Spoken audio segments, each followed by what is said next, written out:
WVIZ's coverage of high school state tournament football is made possible with the support of the Cleveland Browns, continuing the tradition of helping to make possible the best in high school athletics.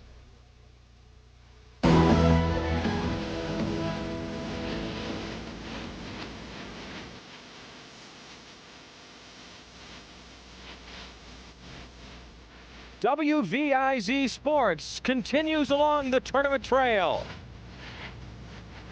From Lakewood Stadium, it's Amherst, undefeated at 11-0. Against the defending state champions in Division II, the Chardon Hilltoppers at 10-1.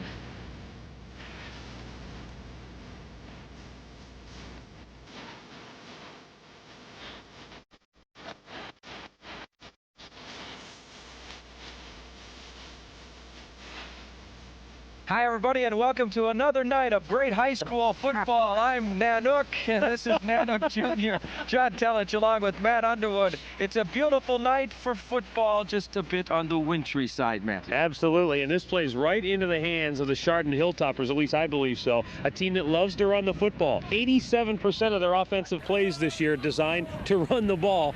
Scott Neal is their leader, of course, the quarterback. 33-5 in his career as a starting quarterback for the Chardon Hilltoppers. Big, tough, strong kid, 6'1", 210 pounds. He can run the football very well. They don't rely on him to throw it that much, and he's excellent at play faking. A lot of times he'll make the fake, and that guy will get tackled by the defense. When he's not faking, he's handing the ball off to Tim Michael, their top running back, averaging over 9 yards a carry this year, and he has 13 touchdowns. And of course, when Tim Michael isn't running the ball, then Gary Renner usually is. He averages over 6 yards a carry, and he has 11 touchdowns for the Hilltoppers this year. Outstanding young runner. He's just a sophomore, and he's really blossomed. He's playing like a junior. Absolutely, yes. Or a senior, for that matter. How about defensively for those Hilltoppers? Well, defensively, they only average giving up about 10 points a game this year, and one of the main reasons for that is Kyle Bergen. Very good defensive backs. Yeah. He had 9 interceptions this year, so you know he has great football instincts if he comes up with 9 picks in a high school football season.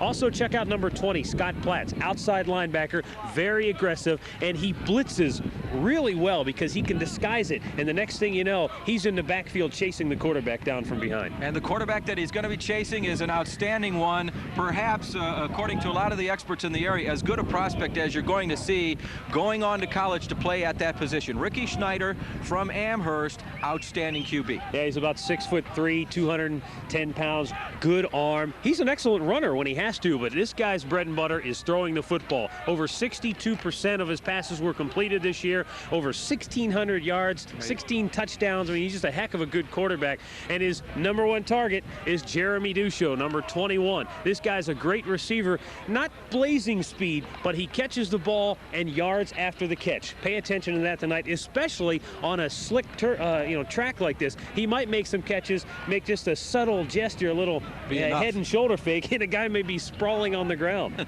Amherst has played outstanding defense this year. Several shutouts, in fact, shutouts of teams that were in the playoffs as well. Led, of course, by the Rad Men. The Rad Men, exactly. Yes. Chris Radman, number 25, is an excellent linebacker. His brother Mike, also very good. What I like about these two guys is they come from the outside. Not only can they put pressure on the quarterback, they both can get back in pass coverage very well. We saw them on film. These guys can get back in the lanes and pick a wide receiver's pocket. Well, you know, the football team formerly known as the Cleveland Browns is going to play a game this weekend against the Green Bay Packers, and it looks like the Green Bay Packers are out on the field tonight. That's the way the uniforms stand for Amherst. They are up against the Hilltoppers of Chardon. It's high school football playoff action, and we've got it for you coming up right after this.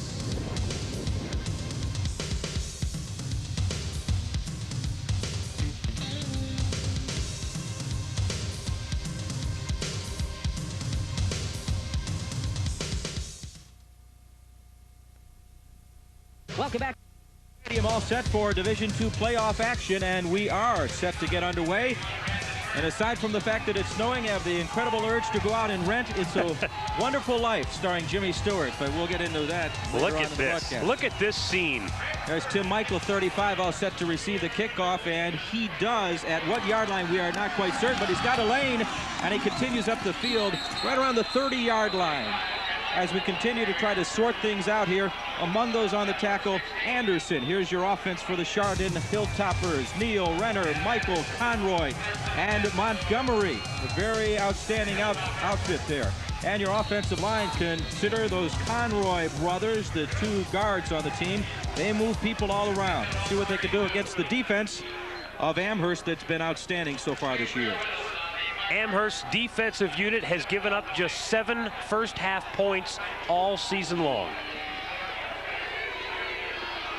Here is Scott Neal, the outstanding quarterback of the Chardon Hilltoppers. They like to give the ball to folks, and there's the youngster, Gary Renner, the sophomore, twisting and turning, and the Amherst football players trying to get the ball from him. Let's take a look at the defense, the defensive line. Watch 78, George Harris. He's an outstanding one. Gargis, very good. Blackshire and J-Cam, not Jack-Cam, like the former Steeler. The Radman brothers at the linebacker spots, Serfoso and Jason Brown. And the defensive secondary, very good.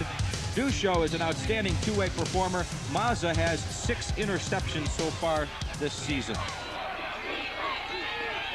What a tremendous scene. High school football, you gotta love it. It's 2nd and 7. Scott Neal, the quarterback, he's a great play faker. He gives it once again.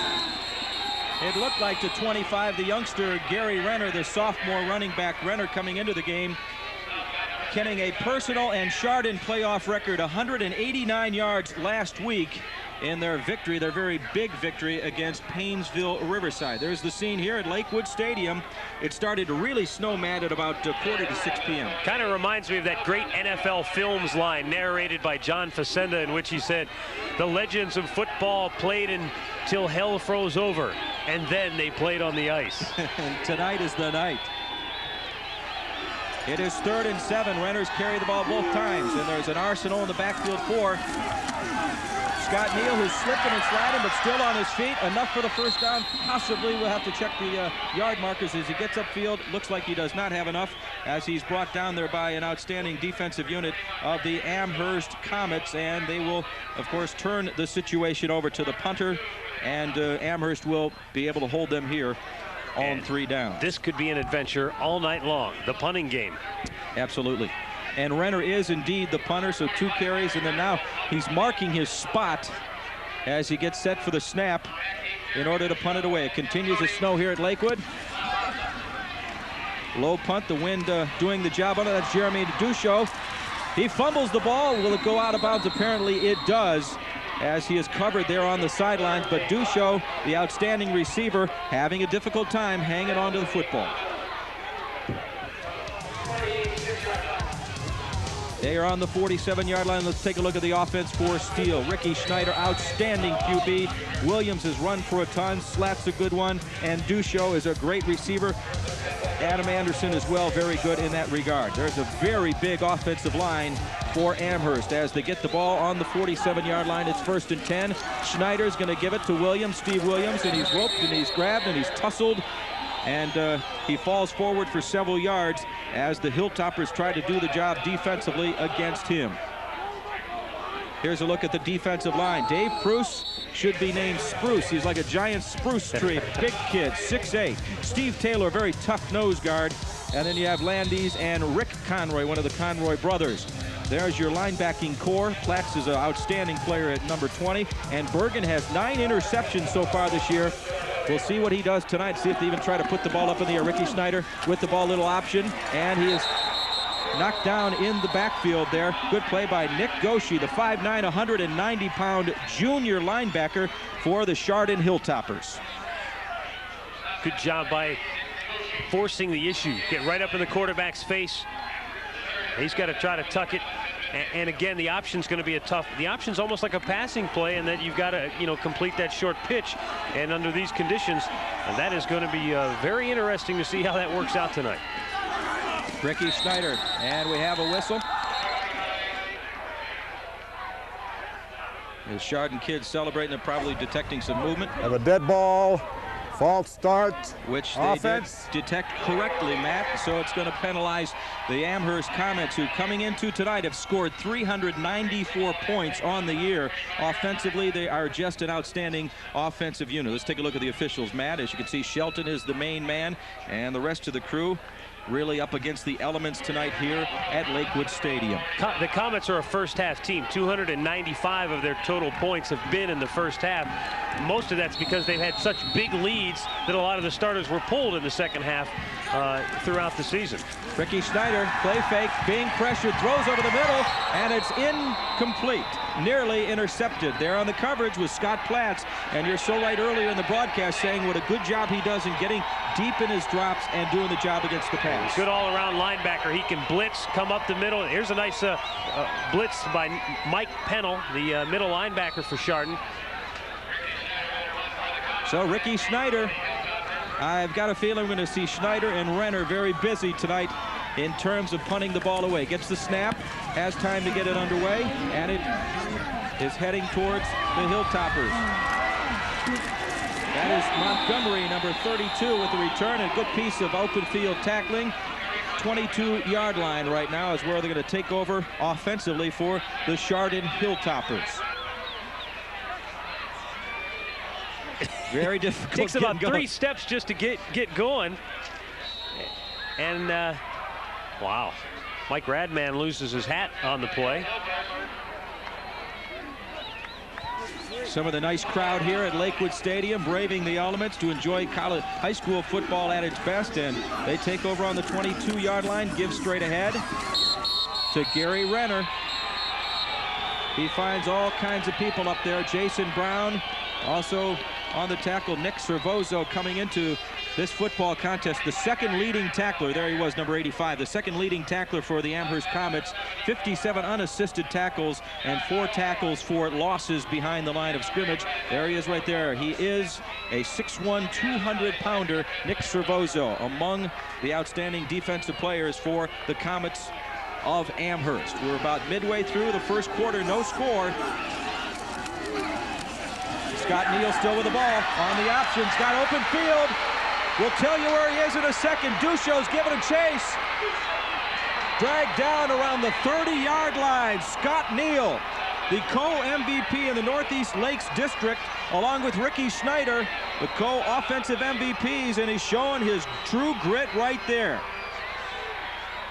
It's just the option. He gets outside contain. Tony Mazza came up. Mazza did not make the stop. Watch it again here. Neal goes down the line of scrimmage, gets outside. Tony Mazza comes up right there, misses the tackle, and then he's outside contained down the sidelines. Excellent angle of pursuit under some tough circumstances for Jeremy Ducho to run him down. They're on the 32-yard line. It's 1st and 10. 48 yards on that last play. And he still has the ball, and there's no one near him. Here goes Scott Neal. He's going to go in for the touchdown. We have talked about how Chardon has been able to play football in elements like this. My gosh, they had 8 inches of snow on the ground in Chardon as we speak. This is really playing into their hands. 48 yards on the last run, 32 right there, and Scott Neal is on his way towards an outstanding night offensively for the Chardon Hilltoppers. Coming into this contest, all CVC. He had rushed the ball 101 times for 613 yards and 12 scores. He's got some people looking at him, Mid-American Schools, Youngstown State. This kid could probably play linebacker in college if he so chose. No, I wouldn't be surprised if he does. He's a great football player, and he just showed it right there. They're on top by a 6 zip count, and here comes the point after. And it is good, so Chardon has done what only one other team so far this year has been able to do, score a touchdown on Amherst in the first half. In fact, Amherst all season in 11 games has only given up that number right there, 7 points in the first half of play, and so far Chardon, Scott Neal, has been able to do it. Talked about it in the open. He's a great play faker, and again, Tony Mazza comes up. He is committed to the pitch man, but when he commits to the pitch man, no one else can get to Scott Neal. He just goes right down the field for a 32-yard touchdown run. The extra point is up and through the uprights, so Chardon is on top 7-0. Scott Makar with the extra point, the good extra point, and they lead by that 7 zip count. Let's take a look at the scoring drive courtesy of those Hilltoppers, most of it on the legs of Mr. Neal. 3 plays, 78 yards, 130, a minute 37 off the clock, and offensively right now 80 yards rushing for Scott Neal on just 4 carries. He's having a big night here in the first quarter.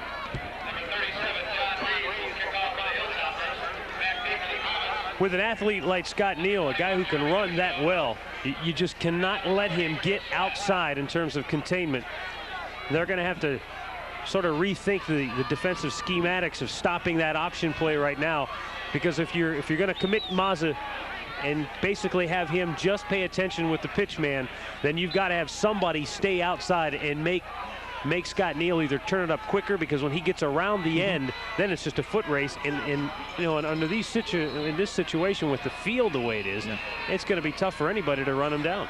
And this year, as we've watched tape of Amherst, they've really committed the front 8 in the box and have tried to stuff people and have been able to do that. They've played great defense so far this year, but they're up against a quarterback who's an outstanding play faker. Very difficult to run him down. John Reeves is going to kick it off for the Hilltoppers.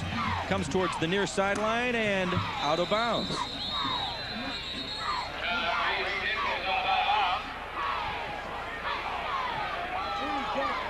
Scott Neal this year was the second leading ball carrier for Chardon with 101 carries this year for over 600 yards. And he scored 12 touchdowns. That was second only to Tim Michaels' 13 rushing the football. Well, we encourage you to stay tuned after tonight's game when we'll bring you the Chardon High School Marching Band and the Amherst Steele Marching Band. Don't miss this great show at the conclusion of tonight's game. Have an out-of-bounds kick.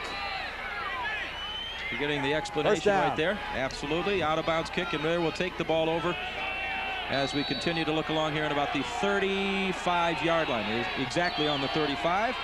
And the snow is continuing as Ricky Schneider and Amherst tries to get the ball going offensively. That was Radman in motion. And he looked like he jumped on the left side there. And unfortunately so for Amherst, as Slatt had a big hole off the right side. Slatt, the senior, at 5'11" and 175 pounds. Have a false start. Green. You saw it right in front of you, so that will drop things back a bit offensively for Amherst's offense. There you saw 25 just moving just a bit. Certainly, first down and 15 is never really an appealing situation to be in, but given the field conditions, you really want to stay out of any long yardage situations. Once again, that's Radman coming over to this side. Jeremy Dusho is 21. Here's Chris Slatt left side. Good call and a lot of room for him. Down to the near sideline as Slatt finds the hole. Congratulated there by Tony Mazza. And a good piece of running by Slatt. 17 yards on the play for Chris Slatt, number 40. Again, both teams have found that if you can seal the ends and get yourself a lane to run in, you're going to have a lot of success, because people just cannot move laterally across the field. Those angles of pursuit are vital, and it's very tough now for the secondary to run down ball carriers, and it's fairly easy to get out and just hook a defensive end, try to turn him to the inside. Get a look at Radman as he slides into position. That'll give you an idea as to what the footing's like tonight here at Lakewood. Straight ahead, and that is Chris Slatt once again, the 5'11", 175-pounder. 97 carries for 763 yards, almost 8 yards per carry for Chris Slatt this season. And no gloves. Running back. Meanwhile, Ricky Schneider trying to stay warm, trying to keep those hands all set as he moves his team offensively. Just at the midfield spot, at least if the yard markers will help me decide that. Straight ahead once again, this time the 44, Steve Williams. He's a second-team All-Southwest Conference football player at 6 foot and 200 pounds. He is a senior, and he's piled up some big offensive yards this year. Good job by the linebackers of Chardon, filling the hole. Once again, Mike Pennell. Guy's only 5'9", 165 pounds, but a very tough, strong inside linebacker.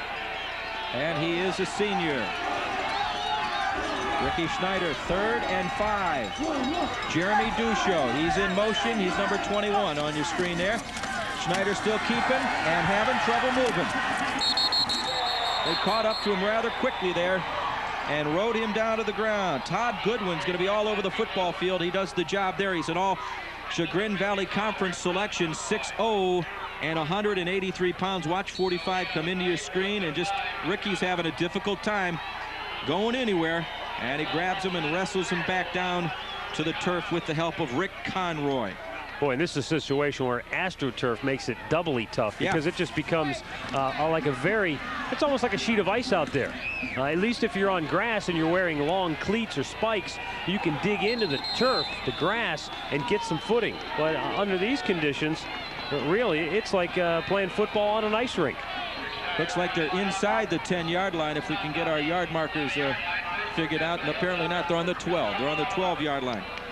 So they will take over 1st and 10 with a long, long way to go. But with the stable feet of Scott Neal, they were able to cover a lot of ground last time they had the football, and they took it down for the first score in the game. That's Bergen, 33, coming to the right side. Bob Conroy at 5'8", 155. He's 34. Tim Michaels in motion. Scott Neal still has the ball. He gets the pitch to Michael to the outside. Still on his feet. Now knocked out of bounds. Over there defensively was Mike Radman. He's that outstanding linebacker, the leading tackler. And Tim Michael this year, outstanding numbers. 13 touchdowns for Tim Michael, number 35, as he gets the pitch from Scott Neal. Gets the good pitch out there. Tony Mazza coming up. And, of course, he's finally knocked out by Dusho. Chardon's just going to keep running that option, because if Scott Neal can keep the footing and he can keep running well, that's a tough play to stop right now defensively. 2nd and 4, and he gave it again. His play-faking ability is outstanding. He gave the football to Gary Renner, the young running back, the sophomore, number 25. And if you don't watch too closely, you're going to be fooled. You're thinking that the quarterback, Scott Neal's going to keep it. There is Bob Doyle in the center of your screen. He's been handling a very difficult physical problem in that he's had some kidney stones, which is extremely painful, and it's a situation you'd like to have taken care of immediately, but he says he's got to wait just for the purpose of surviving the season. He's got to wait till the end of the football season before he takes care of that. And he hopes he has 2 more weeks to worry about it. It's 3rd and 5. Scott Neal still has the ball, still on his feet,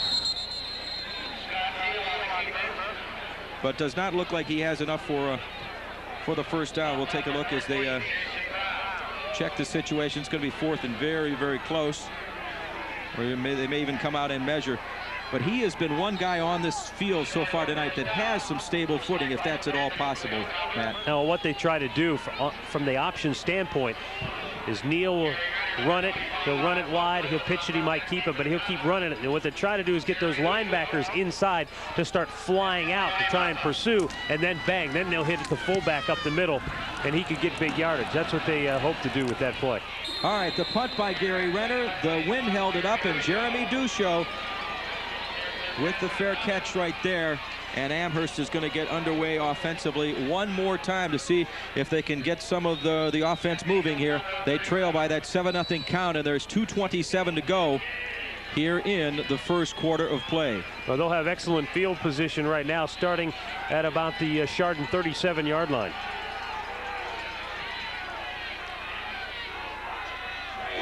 Ricky Schneider, the QB. Dusho is in motion towards us. Long count, and the pitch to Slack to the right side. Brought down by the linebacker Platts. Good open field tackling by Scott Platts. He's an all CVC selection at 6'2", 195 pounds. And the Hilltoppers doing some lobbying on their own, wanting to say that they have the football, but boy, and even on the slick turf, he did a great job of running down the ball carrier. He took a good inside angle to the running back and dragged him down from behind after a gain of about 4 yards. He's one of those guys who's all over the field, Scott Platts.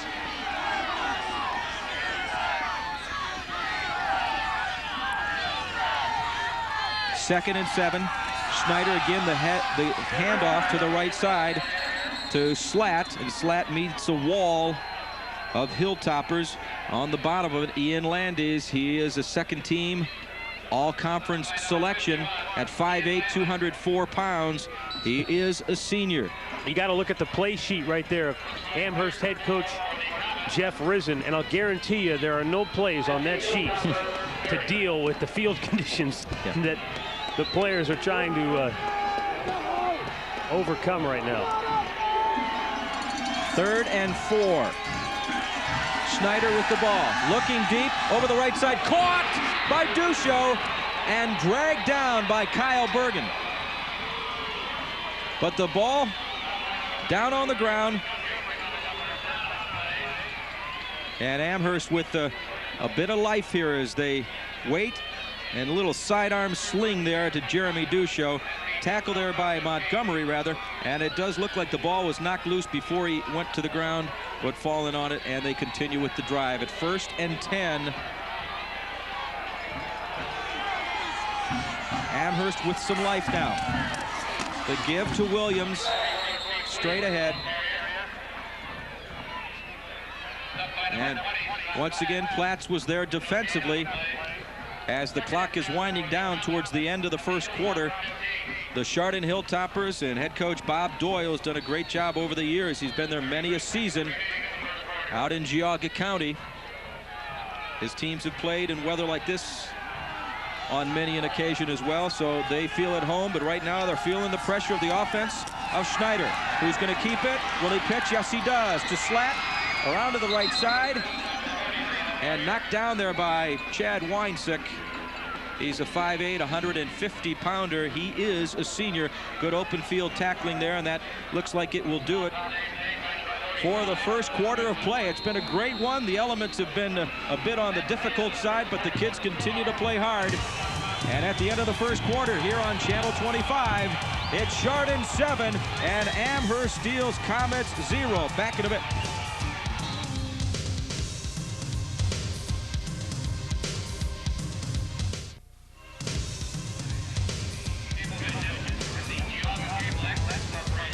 Welcome back to Lakewood Stadium. John Telich and Matt Underwood and the entire crew of Channel 25 for the second round of the playoffs, the regional championships in Division II. Chardon coming in at 10-1, and Amherst Steele undefeated at 11-0, the champions of the Southwestern Conference. And they trail by that 7-zip count, but they have the ball deep in Hilltopper territory. They're threatening to score in this football game, and it's been very difficult so far. If you're just joining into the broadcast, a lot of snow at around the 5:30, 6 p.m. hour tonight. Continue to fall, and still does at this hour, although it's not the whiteout that it was at around 6:30 p.m. Here's Schneider and company, 3rd and 4. Ricky Schneider. Radman comes over to the right side, and they're strong to this side, and Schneider gives it straight ahead to 44, Steve Williams, who's rushed for nearly 1,000 yards coming into tonight's contest. 962 yards for Steve Williams, his second-team Southwestern Conference selection. 3rd down and 4, the conservative call here, just to try and wedge it over the left side there, but he's come up a yard short. So 4th down and 1, and Amherst with no thoughts of kicking a field goal here. They're going to go ahead and go for it. And again, I think you can look for virtually the same type of play. Right off the left side, behind the big offensive tackle, George Harris. Straight ahead to Williams, plowing for yardage. They're celebrating next door in the coaching box for Amherst. They feel they got that first down. That was the big guy, and indeed they do, as the officials confirm it. So they will have the ball 1st and goal, just right around the 5-yard line. Right over the right side of the center, James Adamson, Jeremiah Studstill, the right guard, open up a little hole. 1st down. Their offensive line, the interior 5, 4 of them made either second or first team all Southwestern Conference. It's an outstanding offensive line. Ducho in motion to the left side. Schneider's going to keep it, and he is going to be wrestled down by Rick Conroy, the 6'1", 225-pounder, one of the Conroy brothers there. Good piece of defense on his side. even up in first downs, but of course the rushing yards, 82 of those 91 yards. Scott Neal, the quarterback, who basically in 2 plays took the Hilltoppers to their first touchdown of the night.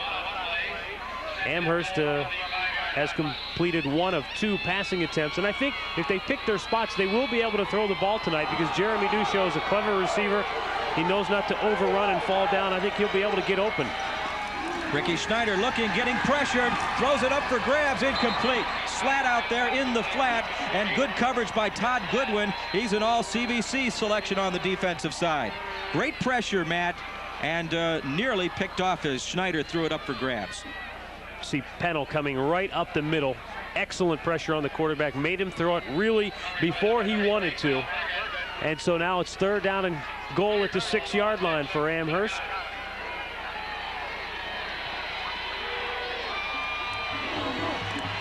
Schneider has produced many a touchdown for Amherst. Can he do it this time? Fakes it to Duchot, keeps it, throws in the end zone. Just past the outstretched arms of number 25. That's Radman, lining up in the tight end position.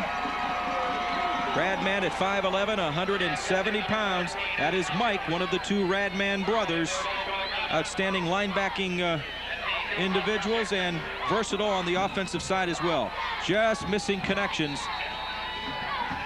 Good coverage by the Hilltopper defense. In the end zone, there were 2 receivers out on the pattern. They were both covered very well. Timeout now taken, as Amherst faced with a 4th down and goal at the 6-yard line. Once again, I don't think there's any thought to attempting a field goal. So they've got the offensive unit out there, and they will go for it. Time to try and devise a plan that will work. Well, tomorrow, Saturday, November 18th, the Cuyahoga Metropolitan Housing Authority, the CMHA, and the Police Athletic League will present the CMHA PAL Invitational Football Championship games. 4 games will be played, 2 Pee-wee classes and 2 bantamweight classes. The games will take place from 3 to 8:30 p.m. at Shaw Football Field, 14305 Shaw Avenue in East Cleveland. Great chance to see the kids, the stars of tomorrow, and the admission is free. That's just flat out fun, going and watching those little kids play football, especially if the conditions are anything like they are tonight. That'll be really really something to see. 4th and goal now for the Comets. See if they get Schneider on some type of a rollout. Thrown over the middle. And it's picked off by Goodwin. Scott Goodwin still on his feet. Rick Schneider's over there. He's going to wrestle him down.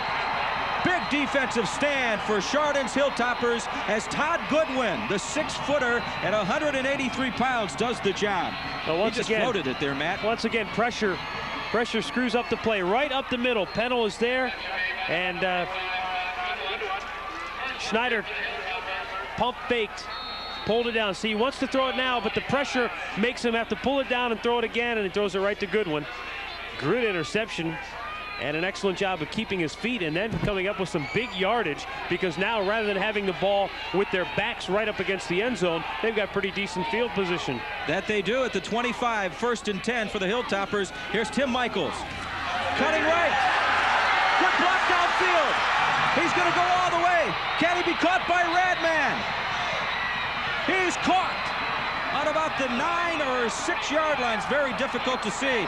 Great open field tackle by Radman, and outstanding running by Tim Michaels as he just went to the right side and then found a seam and zipped right through it. Got a great downfield block. We'll identify in just a second. It's very difficult. As you see, it was a 66-yarder, but an outstanding piece of running by Tim Michael, and they are well over 100 yards offensively on the ground tonight. And when you talk about Chardon offensively, you're usually just saying on the ground. They haven't thrown a pass just as yet. So they are threatening once again. The quarterback is Neal, number 12. And a great play fake as he gives the ball inside to the strong runner, the sophomore Gary Renner. Renner coming into tonight, 2nd team all Chagrin Valley Conference, 896 yards on the year, 6.1 yards per carry. Let's take a look at that long run, the 66-yarder. Good pull-out block right there. You see the seals. And then watch number 67, Kent Hardesty. Oh, I'm sorry, that was looks like number 62 downfield. 82. The tight end got a great block downfield, a downfield pancake block by Keith Jenkins. And there's your touchdown number 2 on the night for Scott Neal.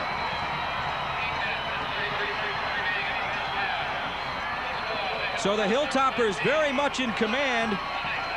And Neal, who is the co-MVP offensively in the Northeast Lakes District, now is at the 90-yard mark offensively, and he just tacked on an 8-yard touchdown run to culminate a long drive that they obviously had stopped the long surge of Amherst. The snow continues to fall here at Lakewood Stadium.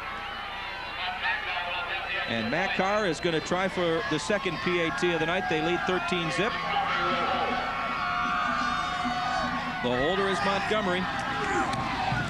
Difficult getting it down, but he does, and the kick is up, and it's good.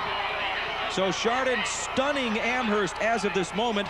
As we mentioned early in this first quarter, good play fake. Our cameraman bought Gary Renner with the football, but Scott Neal, there he goes, with a touchdown. He's done that numerous times so far this season, throughout his whole career, to be specific with you, because he's just an outstanding play faker. And a lot of people said Amherst has an outstanding defense, but they have not met a quarterback of the ability of Scott Neal. And tonight he is paying dividends for the Chardon Hilltoppers at this moment. Now, Amherst has never been in this position before. They've never trailed 14-0 in the first half of any game they've played all season long. So they've got to regroup right now and just try to get something offensively, another drive. I mean, they had a good drive going. Fourth and goal play, the interception, and what, 3-4 plays later, Chardon's in the end zone. Hey, take a look at offensively for the Hilltoppers. 6 carries, 90 yards for Neal. Renner has a very small amount of yardage offensively for them, and 2 carries, 73 yards for Tim Michael. So Michael and Neal carrying the load for the Hilltoppers. Chardon all set once again to kick it off. This is 37, John Reeves. Dusho and Slatt are back. Slatt slips down trying to get to the football. It's still on the 2-yard line. He better pick it up and run with it. He's confused as to where he is on the field, and that's a big break for Chardon as he's down at about the 4. He almost gave the impression that he thought it was sort of like a punt, where you don't necessarily have to pick it up. You can just let the other team down it. But under a kickoff, if you don't down it, the other team could pick it up and it could be their ball. That's a live football on a kickoff, and as the ball skipped by him, he almost thought, well, I'll just let this go and somebody will down it, and it didn't go into the end zone. Maybe he, as you mentioned, Johnny was lost on the field. Maybe he thought it went into the end zone. In any case, he went back to the 2 and picked it up, and now his team has got a long way to go to get back into this football game. Hilltoppers with that long drive, 66 of those yards on that one run by Tim Michael. Here's Ricky Schneider. Going to go with a power game over the right side, giving it to Williams. And the Hilltoppers there defensively to make sure he gets nowhere, if you will. Nick Goshi, the 5'9", 190-pound junior linebacker, number 38. And just take a look at how winterful and wonderful it is. This is like one of those early season storms in the mile-high city of Denver, you know. When you flip on the tube and it might be 60 and sunny here in Cleveland, and you see a game in Denver in which they're playing in an absolute snowstorm. 2nd down and 8 for Ricky Schneider and company. Here's Chris Slatt, left side. Good pursuit by Platts from the other side of the field, and it looked like I saw a flag come down towards the end there.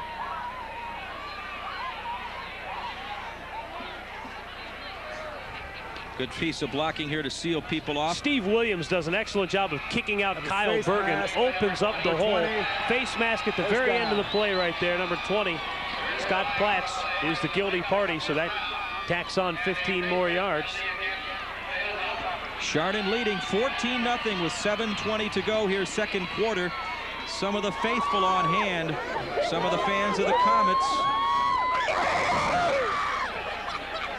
And we encourage you to stay tuned after tonight's game, and we'll bring you the Chardon High School Marching Band and the Amherst Steele Marching Band. So don't miss this great show. It is at the conclusion of tonight's game. Jeremy Duchos towards your bottom of the screen. Here comes Radman. He'll get set on the right side.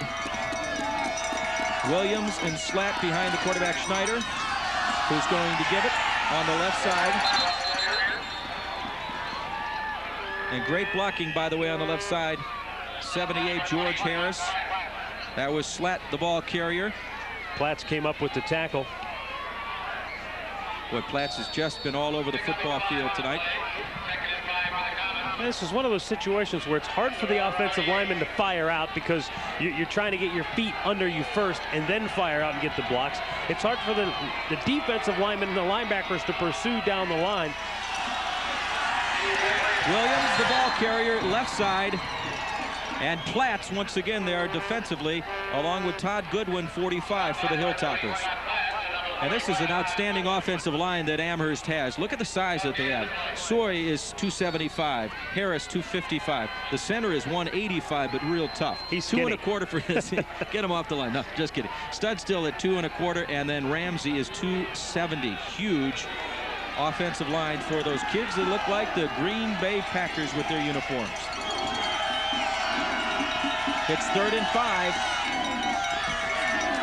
Schneider's going to pitch it to Slatt, right side. Good pursuit defensively by Platts. Scott Platts seems like he's got a different pair of shoes than everybody else. He's able to go all over the field and make some outstanding defensive plays for the Hilltoppers. And again, you see, I mean, it's just good pursuit on his part. He waits, and then he sort of explodes right into the ball carrier. And you're right, John, it does look like he's playing on a dry field and everybody else is on the ice.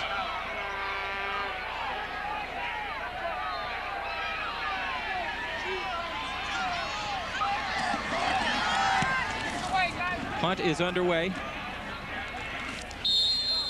Fair catch called for and taken by number 22, and that is Scott Lahodny. 35-yard punt. So Chardon with a 14-0 lead. We alluded earlier in the program, Amherst had only given up 7 points in the first half all season long. And as of this moment, they trail by that 14-0 count. 5 minutes to go here in the second quarter.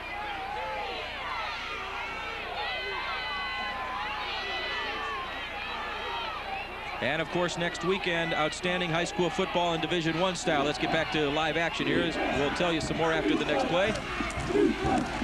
Here's Tim Michael, same play that he went 66 yards on. This time, Amherst does a great job defensively to keep him from getting a large amount of running room. As we were alluding before, we'll have the Division I playoffs next weekend, next Saturday. And we'll have it at 11 o'clock right here on Channel 25. It's the Division I state semifinal. Of course, you have Brunswick still alive. You have Lakewood playing St. Ignatius tomorrow night. And obviously, we'll have one or possibly two of those teams involved in the broadcast next week. Check the paper, and we'll, of course, continue to advise you this week on Channel 25 as to what game we are doing. But it should be a dilly. This one is as well. Here's the quarterback, Scott Neal, still on his feet. He's going to pitch to the back man. Dropped by 34, still on the ground. And it looks like Amherst has the football. Well, that time, Tony Mazza won the battle. He got burned earlier on a play where he came up and overcommitted to the pitch man, and Scott Neal ran by him. Right here, he comes up. He goes in between and almost picks the pitch off. Kind of gets a hand in there and distracts the runner. That's Bob Conroy. He can't get it. Like you said, Mazza, great job. And there's Jeremy Duchos right there on the spot to do an outstanding job of picking up the football. Bob Conroy, of course, the cousin of Rick and Rob Conroy. And in that time, I think he was a little bit distracted because Mazza was coming with a full head of steam. And a big turnover here. This is a huge opportunity for Amherst with 4 minutes and 20 seconds left in the first half. If they can get a touchdown or get some points on the board before halftime, then they've got to feel pretty good about things. Absolutely, as it looked like Mike Pennell, the 5'9", 165-pounder, was down on the ground there. Taking a look at him, it's very difficult to see, folks, as we look through the windows here from the press box, and of course the conditions even more difficult, obviously, down on the field. As you look at Spruce and company, the defensive front four, if you will, front five at times of the Hilltoppers of Chardon.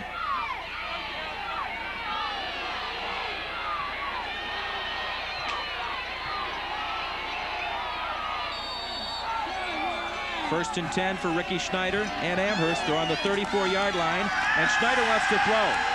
Pressured, right side throw, still caught. Nice job. That's Radman with the reception for the Amherst Comets. That's a great job of concentrating. There was contact. Again, good pressure up the middle by Chardon, but Schneider with that sidearm sling gets it out there. Look at the concentration. Doing the tip drill. The flag came in late. Slat just missing that block on Pinnell, who came racing pass in. Interference on the defense, accepted. First down. Well, Amherst moving along. They took the penalty, I'm assuming, because it was a few more yards than the completion. Penalty's worth 15 yards. And the completion, I guess, was not quite 15 yards, so they take the penalty, the free 15. The sad thing is it wipes out a heck of a catch by Radman. It was a great job of concentration, and it looks like Amherst is saying, okay, the conditions aren't the greatest. You would assume that they'll just, try to run the football and outrun Chardon, which is an outstanding team on the ground, but they're not afraid at this moment, even in these conditions, to see if Ricky Schneider, who has been a great quarterback all year, can continue to back it up with his arm. The real problem is when you drop back to pass, you put yourself in a situation where you're immobile, because from a standing still position, you cannot avoid the rushers who are coming up the middle or coming up the field. That's going to make it very difficult. So if they get him where he's rolling, it's going to help him buy some extra time in the passing game. But again, they always say that under adverse field conditions, the advantage in the passing game goes to the team with the ball, because the receivers know where they're going on the slick field. So I kind of believe that, especially with a guy like Jeremy Duchot, who's kind of a sneaky, crafty passer, route runner to begin with. Slat still on his feet and dragged down by Rick Conroy, 57. Got his fingers on the shoelaces, if you will, and Slat with a nice piece of running up the middle for the Amherst Comets. Like you saw right there, very difficult to get that first step. You saw Steve Williams, the outstanding running back, trying to get the lead block there. But boy, once Williams gets a few steps, he is an excellent lead blocker. Some of those Comets of Amherst watching their team out on the field. Their team is facing 2nd and 2. Ricky Schneider with a pitch. Hang on there. It's down on the ground. There's a fight for it. And it looks like the Hilltoppers have it. Well, Amherst was plus 16 in the takeaway giveaway department this year, but here just a little careless with the football. Slat can't get a good handle on the pitch. You saw 51 diving in there. Ian Landis trying to get the ball. I think it was a Bergen. case. Was it Bergen that came away with it? Where Schneider turned and wanted to pitch, the fullback was in his line of the pitch. He had to wait for the fullback to clear. And again, that's part of the problems with the footing. Williams can't get out of the way fast enough to open up that pitch lane. Chardon with the football. And the give to Gary Renner. The first man through. And a lot of times with Scott Neal's play-faking ability, there have been quick whistles when plays were continuing along and folks thought that the play was over, that the guy who didn't have the ball, who was being tackled, would signal the end of the play. But he's just an outstanding play faker. When you've got 2 and 3 guys tackling the guy who was taking the fake, there's good reason to believe that the ball is there. If you're a referee, you might be inclined to blow the whistle. 2 minutes, 40 seconds to go. Second quarter, 14-0 Chardon. Scott Neal still with the ball. Now there's the strength of Scott Neal as he blows forward, picks up a few yards when it looked like he was contained right at the line of scrimmage. Very sure on his feet, as you saw Gargas and company trying to do the job defensively for Amherst. 210 pounds. He's like having an extra running back in the backfield, taking ball carriers with him, and then he gets a nice face mask full of snow at the end of this play, and that's always enjoyable on a night like this. To look a lot like Christmas, isn't it? 2:06 What, are you kidding to go. me? My tree's already up. We're decorated. We're ready to go. Got the gifts underneath and everything. 3rd and 5 for the Hilltoppers. Neal still with the ball. Tony Mazza says you're not going any farther than that. Good open field tackle by Tony Mazza. He is a junior at 5'11", 160 pounds. And here comes your option. Kick out block. Neal cuts it up, but again, Mazza with a good outside in angle of pursuit. Brings up the situation now for Chardon where it's 4th down and a long 3. And Amherst is going to take a little time to check things over. Let's just take a look at some of the stats so far today. Ricky Schneider having a very difficult time getting anything going offensively, at least with his feet. He has had 5 carries, -12 on the yardage situation. And Slatt with 10 carries, 56 yards. And Steve Williams really having a difficult time, 6 carries for 10 yards. How about those Hilltoppers? Neal's really doing the job. Scott Neal, 8 carries, 97 yards, and Tim Michael with the really long run, 3 carries, 75 yards, the 66-yarder being the big one there. I mean, Chardon right now running the football is doing a good job, and Amherst has done an okay job running the football, and they've really had some good drives. But of course, you know, they got the turnover, and then they turned it right back over to Chardon, which is where we're at now on a 4th and 4. And with 1:25 left, they called a timeout to try and preserve as much time as possible. Here, taking a look at the press box here at Lakewood Stadium, and somewhere in that situation, we're fogged in. Yours truly, we're fogged in is right. 1:25 here, 2nd quarter.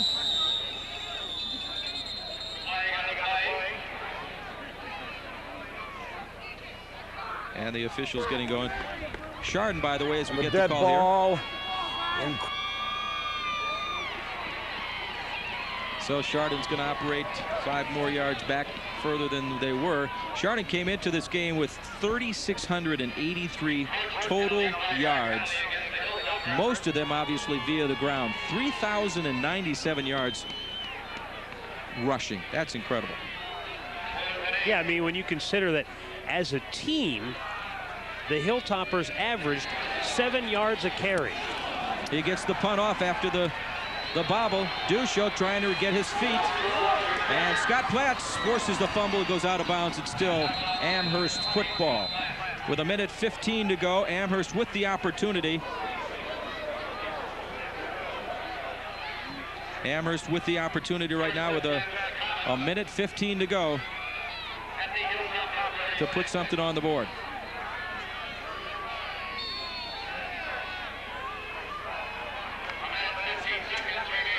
Platts knocking the ball loose there, but it stays in the possession of the Comets with 1:15 to go.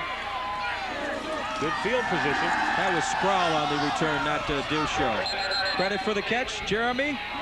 They say yes. Yes, indeed. Nice piece of route running in the very difficult circumstances, and a good grab by Jeremy Dusho, coming into tonight 45 receptions on the year. Amherst goes into the huddle with the clock running and 53 seconds left. Now it's under 50.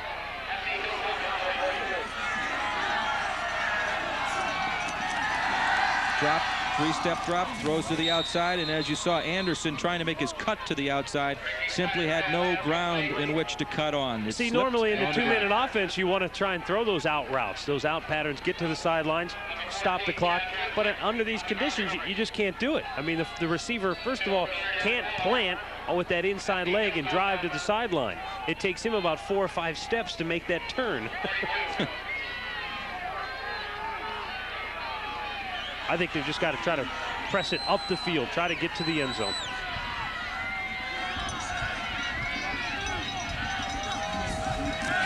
Amherst to throw. Going deep. It's intended for Anderson, and it's out of bounds, and it's incomplete.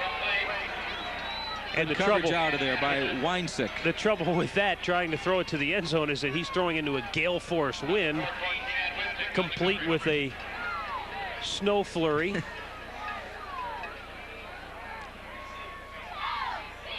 The ball leaves his hand dry. It comes down with 1 inch of snow on it. Well, that's what you were alluding to earlier as well.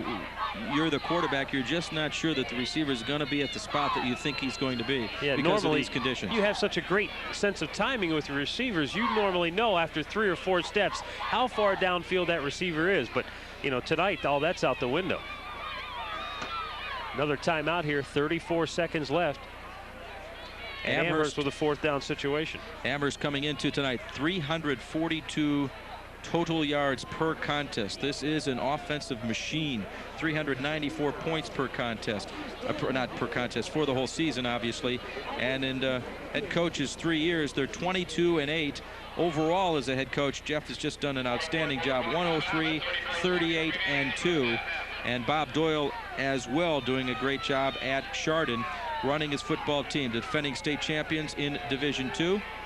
And Bob Doyle and those Hilltoppers, they get it started real early, like around right around the Easter time, when they have that Comanche club that's a weightlifting and conditioning club. And they also use that to help raise money for charity, which is a good thing as well. So the Hilltoppers trying to beat Jeff Risen and company, the Amherst Comets. Ricky Schneider to throw to the outside, and again, Radman just could not keep his feet to get to the pass to the outside. 29 seconds to go, Matt, here. And it's 14-0 Chardon in this football contest. And again, you know, on a night like this, even the simplest of plays become an adventure. There's a case where you're just asking a receiver to go down the field 5 yards, turn around and catch the ball. Radman tries to turn around and he falls down.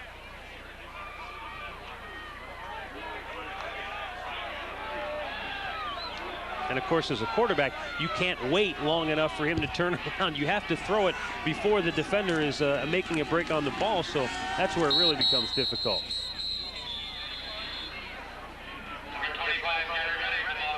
The youngster with the football, Renner.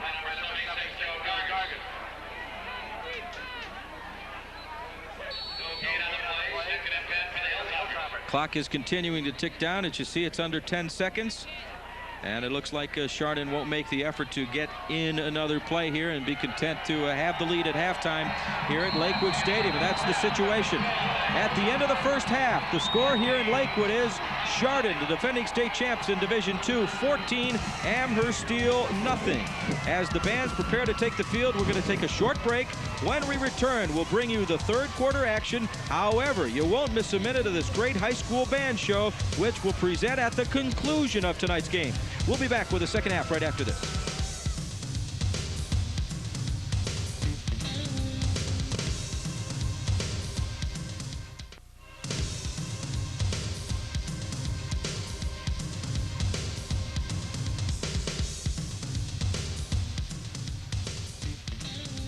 WVIZ's coverage of high school state tournament football is made possible with the support of the Cleveland Browns, continuing the tradition of helping to make possible the best in high school athletics.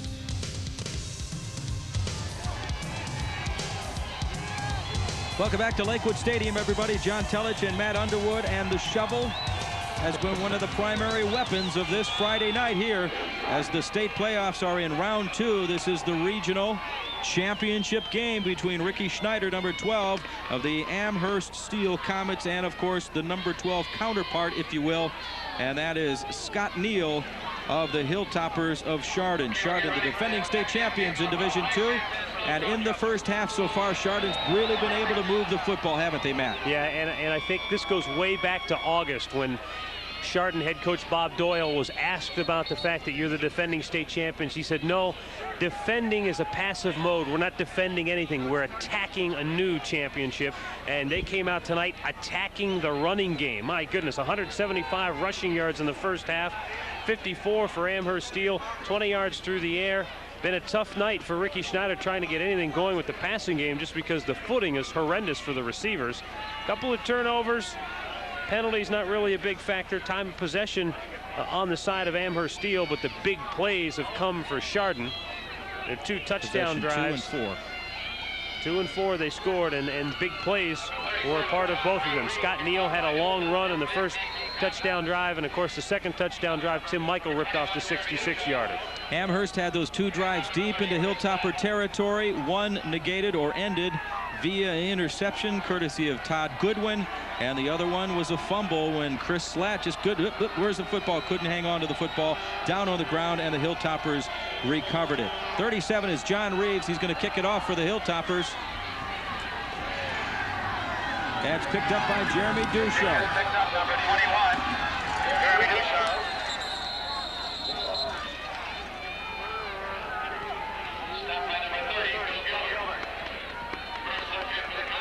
So Duchot and the Amherst Comets will start off offensively. The tackle there by Bill Gilbert. Gilbert, a 5'8", 165-pound senior. Chardon leading 14-zip as we start the second half here at Lakewood Stadium. This is Anderson, 16 to your side, and Duchot to your side as well. And that's Chris Slatt, left side, trying the defense of the Hilltoppers, and Scott Platts, all CVC linebacker, number 20 there again, Matt. Well, this is a very important drive for Amherst. Many times the first possession of the third quarter sort of tells the tale about what the rest of this game is going to be like. I think it's important for Amherst to at least, you know, move the chains a couple of times, get some momentum going offensively. The snow not as bad as it was before the game and in the early stages of the game. And Amherst with the ball, giving it to Duchot, left side, and great pursuit there by 33 Kyle Bergen. And difficult to see the other player due to it looked like Todd Goodwin as well there defensively. What makes the play for Chardon is not necessarily the pursuit, but the fact that guys stayed at home on the outside. Bergen did not let Duchot get outside of contain. That allowed the other players to flow to the ball. Make the tackle and put Amherst in a third down and long situation. That huge offensive line, some of the big bodies. Rich Ramsey, he's a 6'4", 270-pounder. You have the 275-pound Josh Sui. So there's an outstanding offensive line, and looks like a sack right there. 56, Mike Pinnell should get credit right there. The whistle had blown, and the quarterback Schneider counted down at that point. Mike Pinnell, 5'9", 165-pounder. He's a senior. Look at him, knife through. Nobody touched him.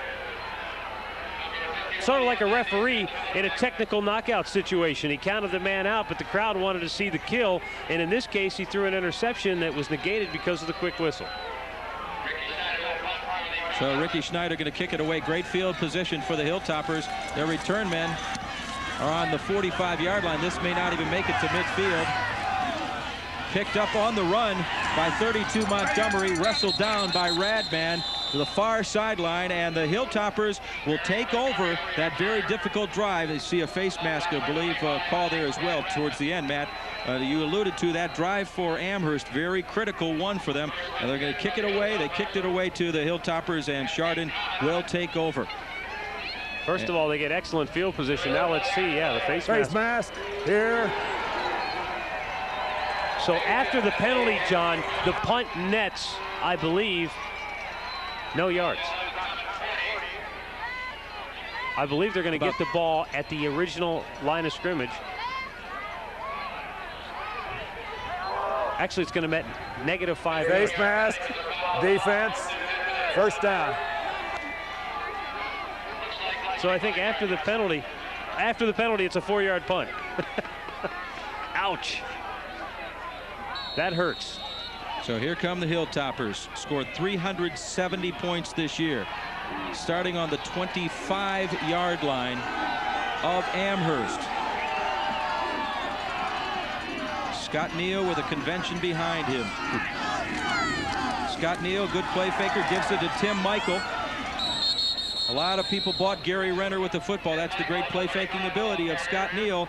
Misdirection is very difficult to read, and when you have a great play-faker like Neal, it makes it even more difficult. Tim Michael with a carry right there for the Hilltoppers. He picks up about 3 yards on the carry. Well, we talked about how critical the opening drive was for Amherst offensively.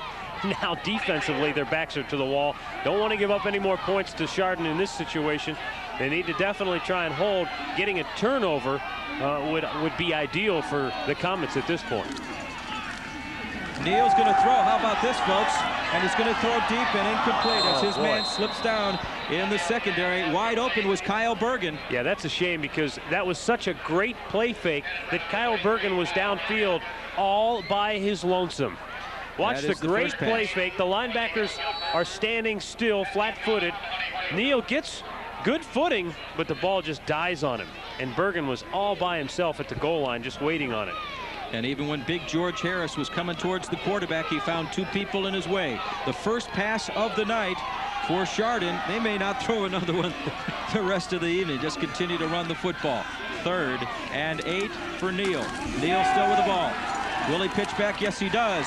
And he gives it to 34. Outstanding piece of running by Bob Conroy. 5'8", 155-pounder. This is an excellent job of running the option by Scott Neal. That's a 12-yard pickup for Conroy. Good play fake into the line. Then he's going to option this man right here. Wait till he commits, then make the pitch. And Conroy goes inside the 10-yard line. 1st and goal now for the Hilltoppers. Tackle there by Radman, as they have great position. Those Hilltoppers do. That was Mike Radman, the first team All Southwest Conference selection. 1st and goal for Scott Neal. He gave it to 25. Gary Renner, the 2nd team All CVC selection as a sophomore.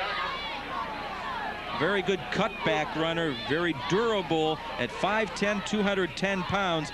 But he met a lot of folks there in the interior of the defense for the Amherst football team. You see right there, Gargas, the 2nd team All Southwest Conference selection, wrestling him back, and the whistle blows. Well, I remember last year in the playoffs, Bob Doyle was excited about Gary Renner as a freshman. He said, wait till next year, wait till you see this kid. And he's only a freshman. Now we see him as a sophomore, and he has been very productive for the Hilltoppers. 896 yards on the ground this year. Scott Neal still with the ball.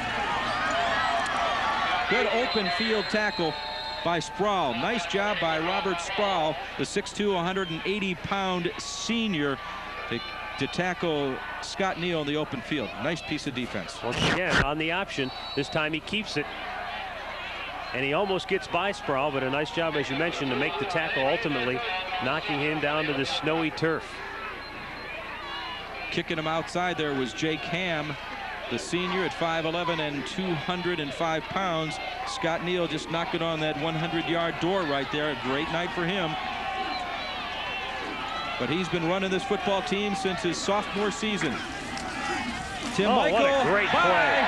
Touchdown. Set that up all night, and then it worked beautifully for him down inside the 10-yard line. And Tim Michael with a touchdown for the Hilltoppers as they go up big. All these years removed from your playing days, John Telich, and you could have scored running the ball right there. Let's not assume anything now, young man. Counter trap, the blocking was excellent, and Michael sprung to daylight. Untouched, 7 yards for the touchdown. Now they await the extra point. Came into this evening with 15 touchdowns, 13 of them on the ground, 2 on the reception route. But boy, that was a beautifully executed play by the Hilltoppers as they go up here looking for their 21st point. Makar is set to kick. Ball is up, and it's good. And Chardon leading by a 21-0 count here with 6:51 to go here in the 3rd quarter of play. Penalty flag down on the field. See if this is one of those deals where they'll assess it on the kickoff. Point is good. Again, the blocking was tremendous on that play. Some of those blocks you saw on your screen there, Scott Platts doing a great job of opening holes, and obviously their offensive line, the Chardon Hilltoppers offensive line, has done a great job. They run that right side quite a bit because Rob Conroy, number 73, is an outstanding offensive guard. So they run the right side quite a bit behind Conroy and Pruce and company. Look at that. I mean, 73 and 66, Rob Conroy. I mean, they just walled off the right side. And then again, what sets up that play, sometimes, you know, as you mentioned, when you run the option and you run so much wide, you get people to just immediately leave their post inside. They start flying out. And then you hit him with that quick move up the middle, and it just opened up.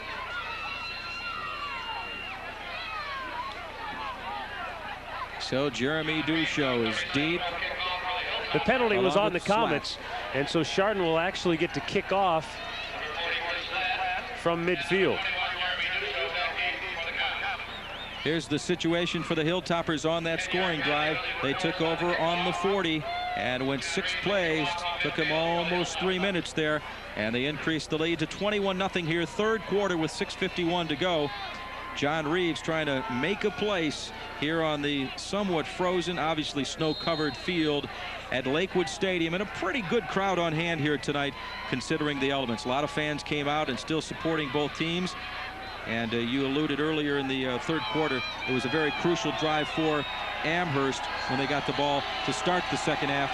Obviously, this is even more crucial for them. They don't score and give Chardon the ball. Chardon can start eating up the clock because they just don't throw the football. Line drive. Picked up by Radman. Still on his feet.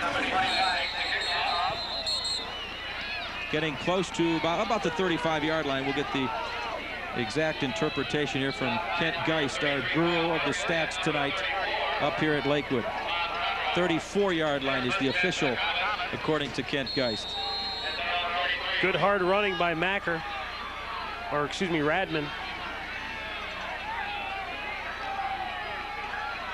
Got himself an unwanted snow cone at the end of that play.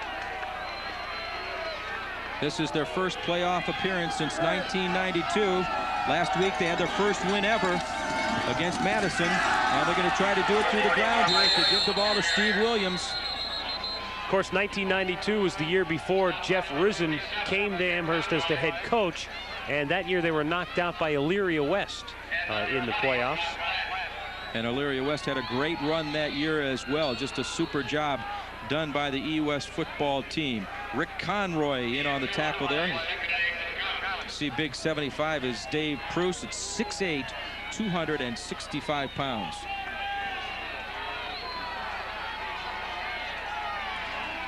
And the stalwart defensively has been Scott Platts for the Hilltoppers. Throw over the middle, tipped, and it's incomplete. Several Hilltoppers there on the coverage for Chardon.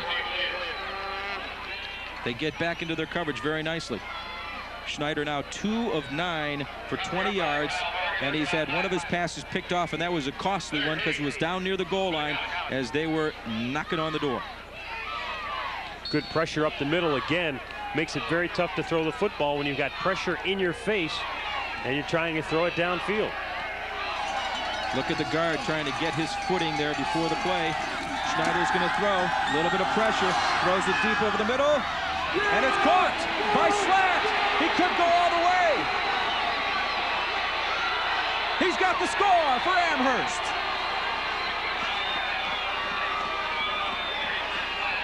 '65-yard touchdown and a great catch in traffic, Matt. Jump ball situation. Again, pretty decent pressure up the middle. Schneider actually threw that ball off his back foot. Slatt went up for the ball, came down with it, and because the Hilltopper defenders went for the ball, when Slatt came down with it, it was clear sail into the end zone. Remember, Ricky Schneider's an outstanding quarterback, and he's trying to pay dividends right now for the Amherst Comets. They'll attempt the extra point right now.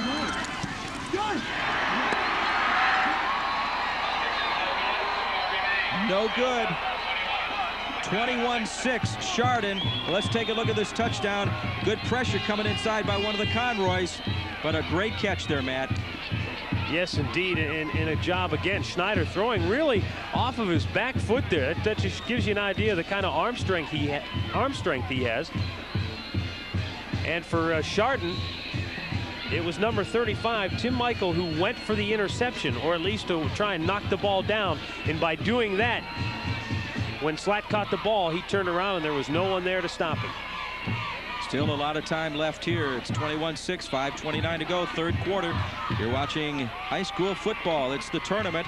It's the regional championship game in Division II. The defending state champion Chardon Hilltoppers are leading this contest by a 21-6 count. And Amherst has got some work to do. Sort of an interesting scenario tonight, too.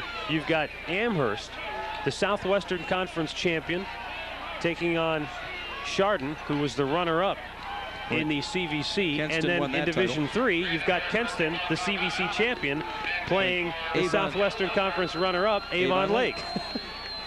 Just goes to show you they play outstanding football in both of those conferences.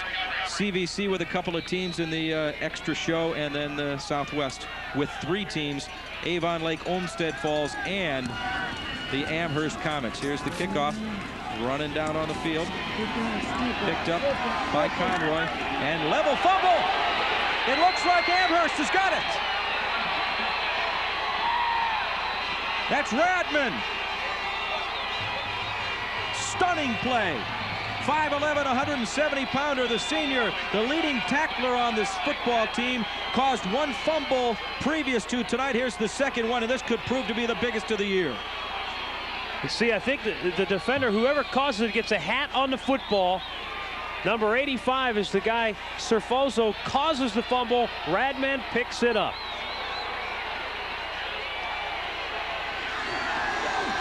They have the ball on the 26-yard line, and they have new life. Snyder the pitch to Slat, trying to get to the corner. Goodwin won't let him. Good piece of open field tackling by Todd Goodwin, 45.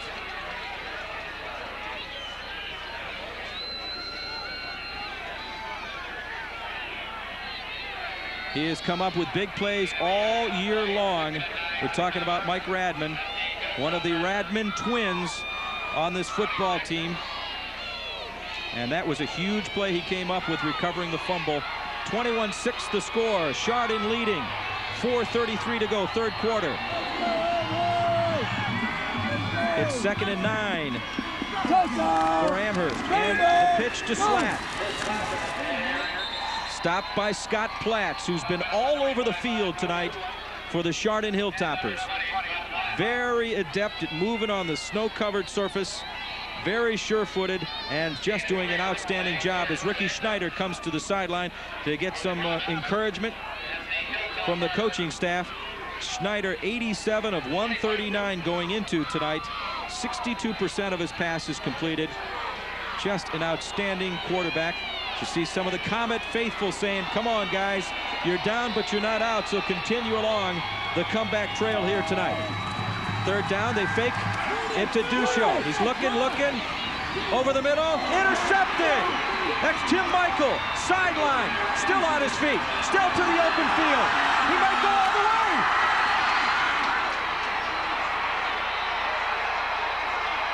Stunning turnaround, touchdown, Hilltoppers.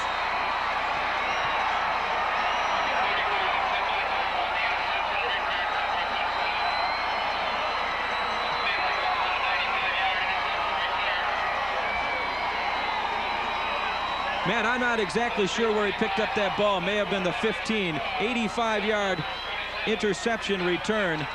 Very difficult to find out where they are on the field here, obviously because of the snow, but an ill-advised pass for Ricky Schneider.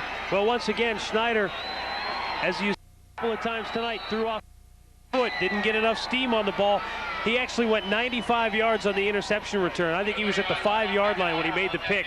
And this is a running back once he gets the football in his hands, so he saw a crease, got some great blocks, and it's a touchdown for the Toppers. And he waved bye-bye as Duchot couldn't catch him, neither could Chris Slat.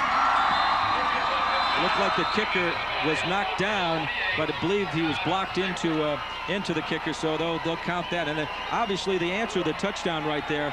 We'll get another look at that interception, but Ricky Schneider was running out of options. He was at the sideline. I'm sure he was trying to make something happen. He's done it all year, and he made something happen for the wrong team, obviously.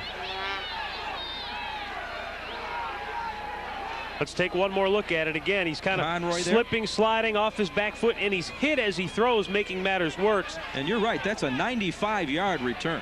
He picks that up on the 5. Of course, he wanted to go to Mike Radman, who actually was open deep, but he just couldn't get anything on the football. Great block on the quarterback that sprung it, and then another super block right here.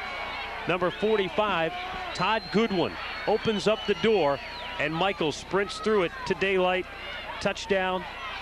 28-6 Chardon. And Slat, an outstanding runner, a very fast kid, may have pulled a muscle trying to run down Tim Michael, and there was no denying Michael as he made perhaps one of the biggest interceptions of his career coming into the contest. He's been pretty opportunistic in that regard as well. So it's 28-6, the Hilltoppers lead, third quarter, 3:25 to go, and Amherst all set to get the football. Duchot and Slat will receive it for them.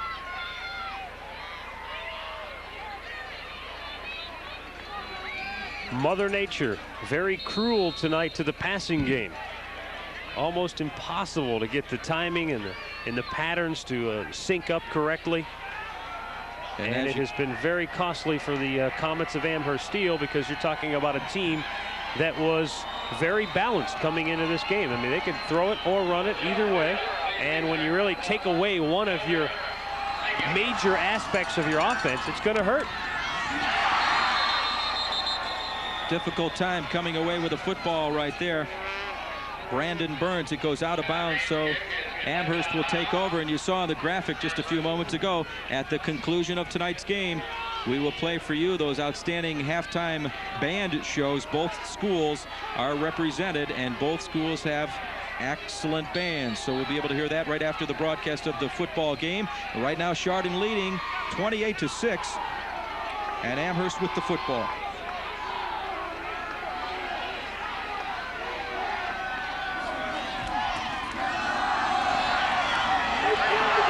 There's Slat. He wants to go his way. And he is run down on the far sideline by Montgomery. Eric Montgomery, the sophomore at 5'11", 160 pounds. And Chris Slat with a huge gain for the Amherst football team. Quick hitter off the left side, breaks a tackle there. Pennell couldn't bring him down the sidelines. And then as he got up again, he's still grabbing at that left hamstring. Yeah. 39 yards on the run for Chris Slat. New life once again. They trail 28-6. Ricky Schneider going to throw to the outside to Duchot. And he knifes in between two defenders for extra yardage. Scott Platts put him down on the turf as the clock continues to move at 2:51 to go, third quarter. And Amherst trailing by that 28-6 score. They got the touchdown, the extra point, no good. And then they got the ball back. We're driving deep into Hilltopper territory when Ricky Schneider threw the interception to Tim Michael. And Tim Michael went 95 yards to make it 28-6. Schneider giving the ball again to Mr. Williams, and Steve Taylor, the fine nose guard at 6 foot 200 pounds. He's a junior, and boys, he had some big shoes to fill. Donnie Vaughn, who was the nose guard for several seasons for the Hilltoppers, was smaller, probably quicker, but probably there was not as tough a football player in Northern Ohio as Don Vaughn, pound for pound. He was an outstanding nose guard, so Steve Taylor's had some very difficult shoes to fill, and Bob Doyle and company say he's done a nice job. He is a junior, so he's got some room for improvement. He's doing all right now. Minute 55 to go, third quarter. Amherst with the ball. They've got 5 yards to go to keep this one going, and they give it to Slat. He's got the room. Looks like he's got enough for the first down. Todd Goodwin there defensively for the Hilltoppers, and the clock will hold for just a second as they move the chains and get redistributed, if you will. Picking the hole nicely. Good blocking.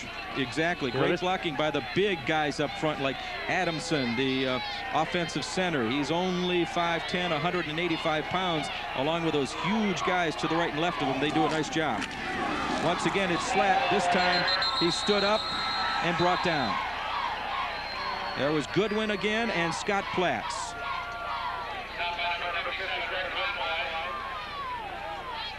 You know, we've been talking so much tonight about Pennell and Platts and the great job they've been doing picking up the ball carriers. We've got to talk about the defensive line. They obviously have been doing the job in order to enable those folks behind them to knife through and to make the play. So the front four of Chardon's done an outstanding job. Schneider to throw over the middle, through the hands and incomplete. Almost picked up by the secondary receiver, Anderson. And on the coverage there was Weinsick. That's Chad Weinsick, a senior at 5'8" at 150 pounds. Play fake by Schneider. Adam Anderson after the tip here. Duchot couldn't come up with it, and Adam Anderson almost reaches back with one hand and makes a spectacular catch down near the goal line. 47 seconds left here in quarter number 3. They're down by 22 points, but it's not unfeasible that they could get back in this game. He can hook up on a couple of big passes. He's already hit one of them tonight. He wants to throw. He's got pressure. Throws to the outside. It's intercepted.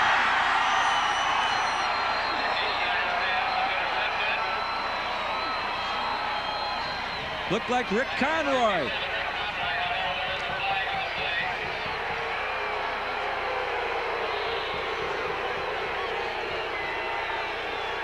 Let's take a look at the replay right here. Just waiting for it.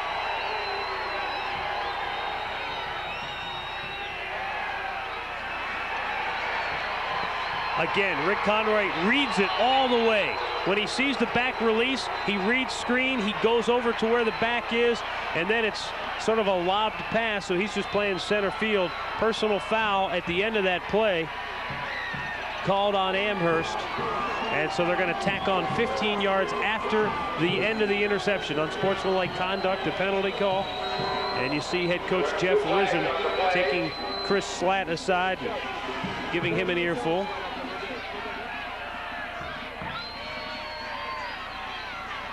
A great piece of reading it defensively by the Hilltoppers, Matt. You can be a big First guy. of all, a dead ball, personal foul over here. Dead ball, unsportsmanlike over here. Wow, that's 30 yards in penalties, one right after the other. You can be a big guy, you can be a strong guy, you can be a fast guy, but you still have to know the game of football. You have to be very intelligent, and guys like Rick Conroy are. I mean, they know the game, knows his position well, knows his reads, and he obviously read that play from the get-go, got over there, and made a big interception for Chardon. Just saw the graphic a second or two ago. 4-2 on the turnover side, and most of them have been very, very decisive in hurting this team's chances, the Amherst Comets' chances of going in for scores. They've been deep, they've had opportunities to score, they've tried to force things, and Ricky Schneider has been picked off several times tonight in this situation. Picked off 3 times, 3 of their 4 turnovers are courtesy of the interception. There's Bob Doyle, who's been around Chardon for many, many a moon. As we take a look at some of the stats so far tonight, Neal, the outstanding quarterback for the Hilltoppers, 99 yards rushing the football. Michael has 85 yards rushing the football. But heck, that situation in terms of him running the ball is not as much as what he did when he intercepted the ball recently in the 3rd quarter. He went 95 yards for the touchdown, which may really be the type of a play that's difficult to come back from if you're this team, the Amherst football Comets, coming in 11-0. Especially when you consider the fact that Amherst had just hit a big pass for a touchdown. They cut the deficit to 21-6. It's looking like, hey, they can get back in the ball game. They get a turnover. They're right back down knocking on the door. Then the interception for the touchdown really just sort of turns out the lights. So here's Scott Neal. And Scott Neal, the good play fake. It's to Michaels. Tim Michael gets big yardage, about 10 yards. Same play they hit for the touchdown a couple of moments ago, the 7-yard touchdown run when he went untouched, the one that made it 21-0, I believe. Clock is ticking down here, 3rd quarter, about 20 seconds to go, 3rd, and the Hilltoppers with the football, facing a 2nd and very short as Tim Michael is knocking on the 100-yard door, as is quarterback Scott Neal. There you see the clock, and that's going to do it here in the 3rd quarter of play. The defending state champion Chardon Hilltoppers in Division II find themselves with the football and with the lead. It's 28-6 over Amherst Steele. We'll have the 4th quarter when we return.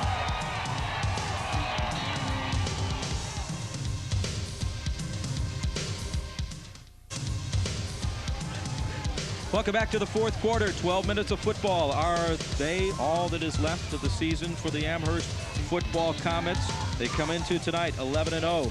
They trail 28-6, and they're trailing to not just any football team. They're trailing to a defending state champion who knows what it's like to play in the month of November. Whose head coach Bob Doyle alluded earlier before the game, kids like Gary Renner, who is a sophomore, he feels is already a junior because of the playoff experience that he has received. So it's a very playoff seasoned football team, and there is no one that is more seasoned than this kid. 33-5 as a starter, Scott Neal. He's got the football, but he's going to throw it deep. And he's got a man wide open. It's Bergen, and it's a touchdown.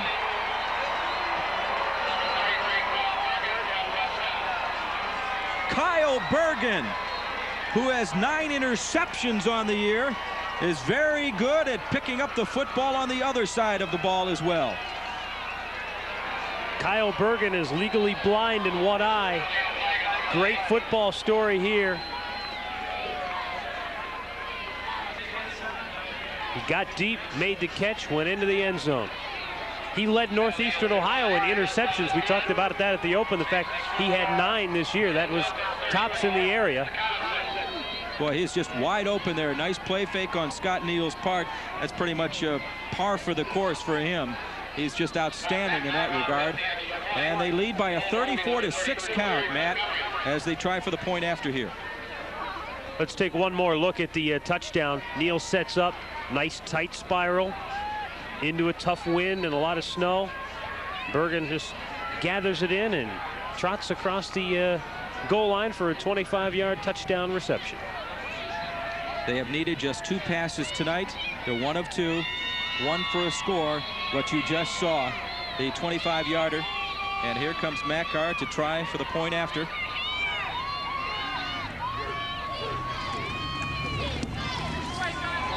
Ball is up, and it is good with 11:54 to go here in the 4th. The Chardon Hilltoppers with a commanding 35-6 lead. John, when Right. the Chardon Hilltoppers were shut out in week 9 by Kenston, I think there were a lot of people that had some doubts that were wondering, boy, is this Chardon team good enough to go back and win another state championship?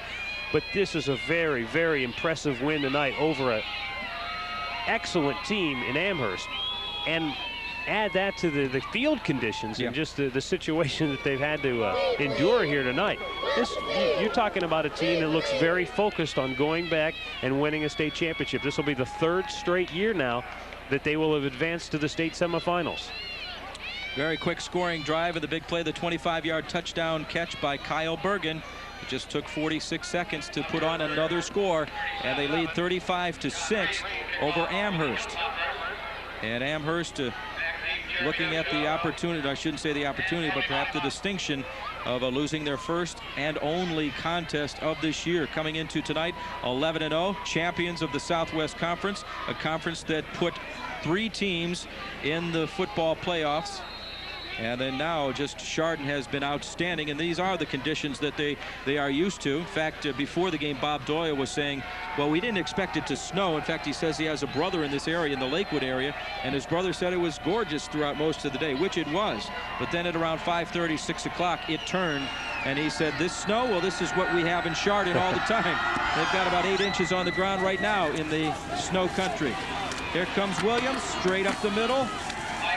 Good piece of running out over the 40-yard line as they take over. One thing that they don't have out that way, though, they do play in snowy conditions quite often, but there really aren't a lot of AstroTurf fields, artificial surfaces, so they had to move this on week, the far east side. So they went this week. Last night they practiced over at Byers Field in Parma, and you know, they've had to search for some turf fields this year. But he says they take the team every summer to Youngstown, to the turf out there at Youngstown State University, just to get them used to it, because they figure eventually somewhere along the road they'll have to play on it. There's Tony Mazza. He's not going to break the tackle of Kyle Bergen, but he gets a good piece of yardage there as they hit quickly, as they try to get something going offensively for Amherst. Nice little quick hitter off the left side. Ian Landis can't make the stop, diving in vain to try and make the tackle. But Kyle Bergen, look at him, break down, puts his nose right on the numbers.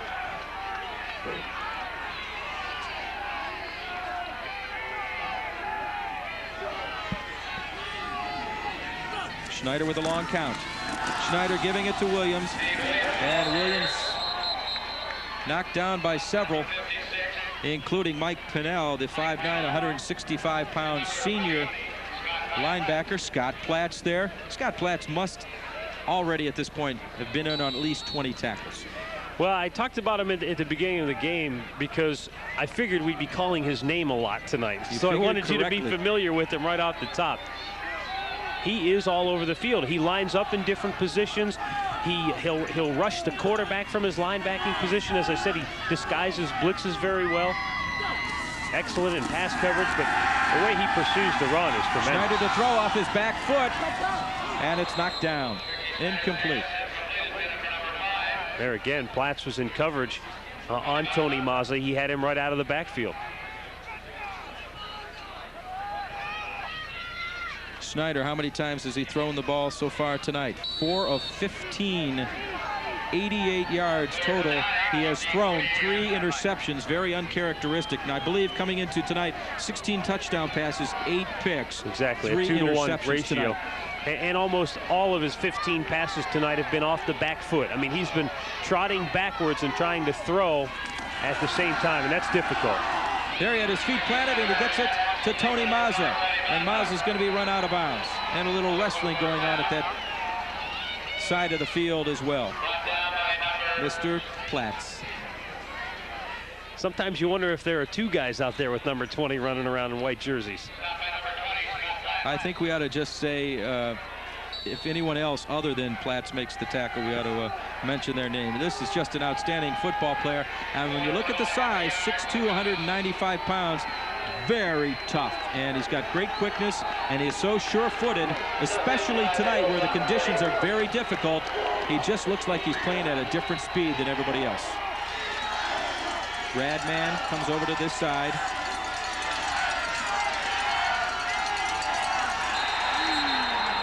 And it looked like Jeremiah Studstill moved a little bit too quickly there.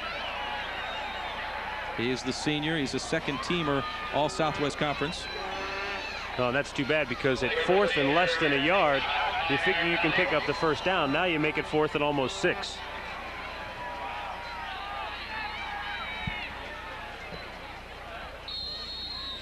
Take a look at the penalties accrued so far tonight. Amherst with twice as many as the Chardon Hilltoppers. 6 for Amherst, and the Hilltoppers with 3. Amherst has been assessed 55 yards tonight on the penalty situation. Ricky Schneider, it's 4th down. A little bit of pressure, looking the side, backpedaling, throwing off his rear foot there, if you will. And Montgomery with a good piece of coverage on Jeremy Duchot, and it falls incomplete.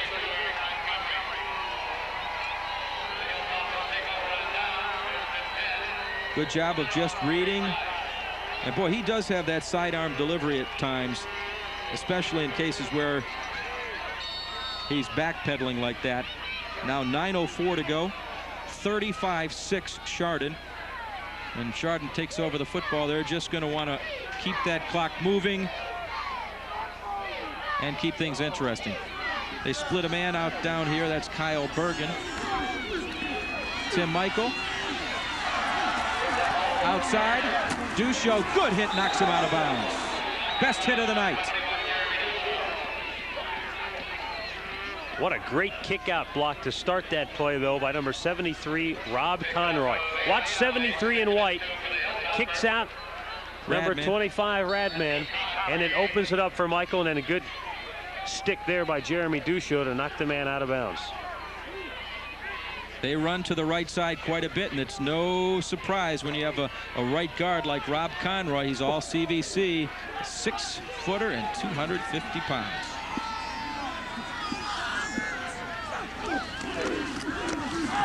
Neal still has the ball. Outside, Duchot. Can't bring him down. He still gets 4 more yards. Forgetting that he's 210-pounder. This is a linebacker you're trying to tackle. You got to wonder. I'm not too sure there's a quarterback in the Southwestern Conference that goes over 200 pounds. So this is the first quarterback these defensive backs have seen downfield that's that big. Jeremy thought he had him, but Scott says no way. Scott goes over the 100-yard mark at 109 yards on just 10 carries, and Michael with 102 yards. A couple of guys over the century mark with 7:55 to go here, 4th quarter, and Chardon with the ball, and they are in command of this one.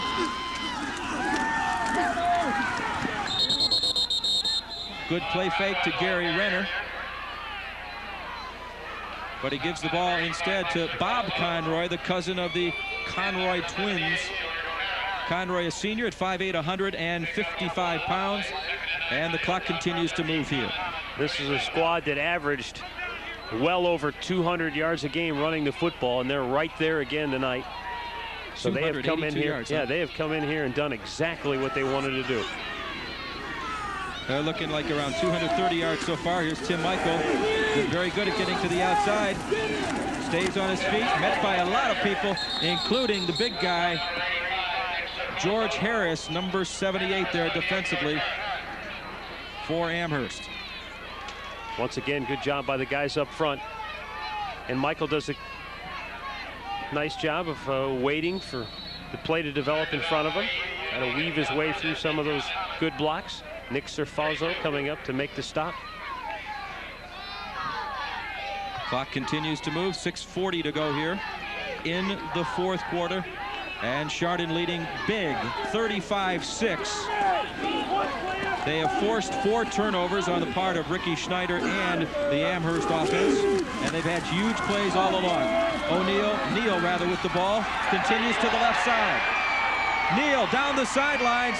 Neal knocked out of bounds near the goal line. All along, it looked like he was walking on walking the tightrope, if you will. But he maintains great balance. Gets the big gain of 29 yards for Scott Neal, the all-CVC QB. Well, again, you can't knock this guy down. You've got to try and tackle him.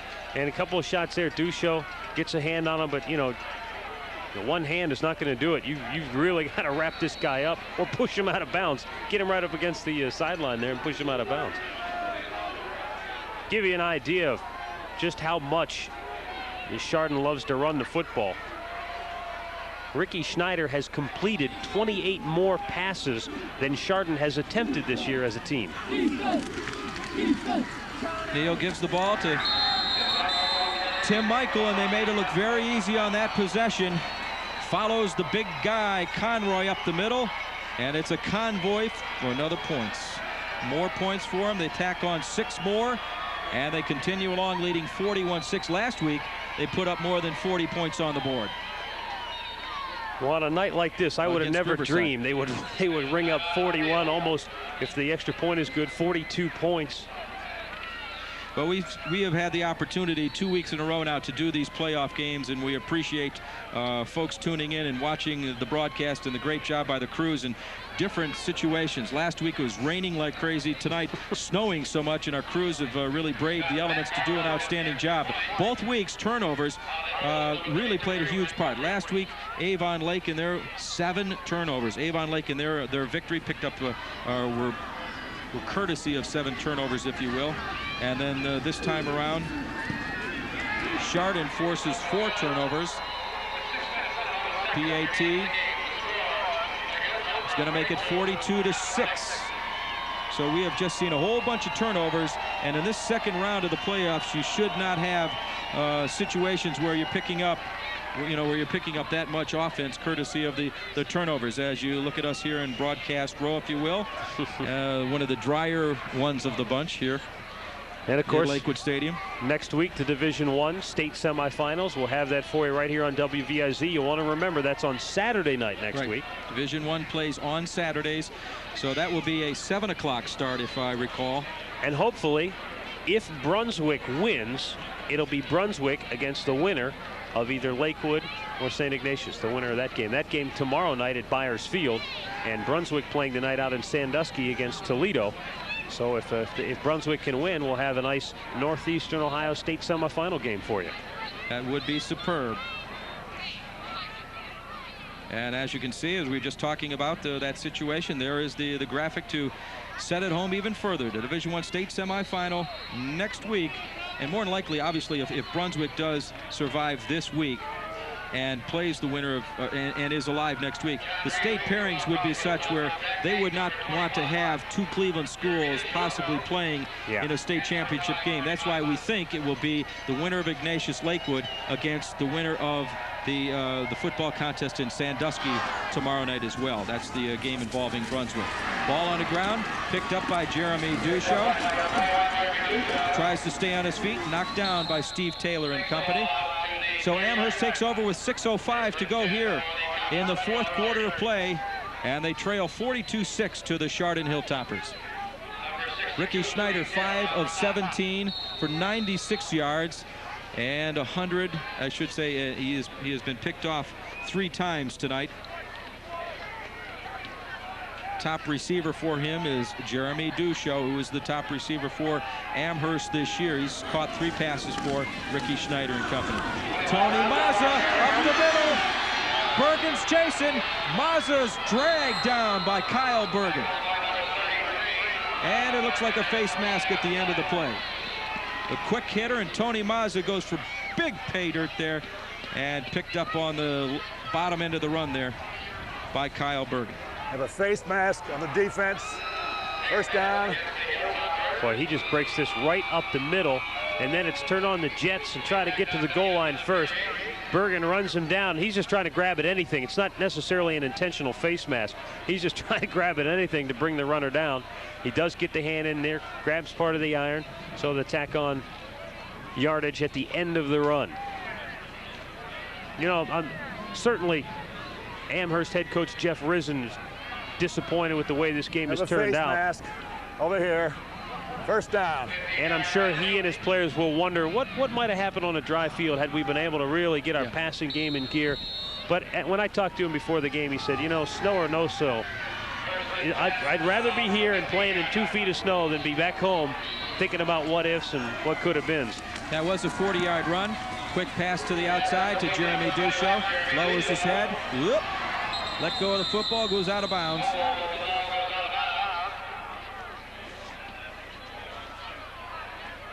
Weinsick was there, the senior, at 150 pounds. He's a 5'8" football player. Chardon's last scoring drive took less than 3 minutes to cover 56 yards, and they did it in 7 plays.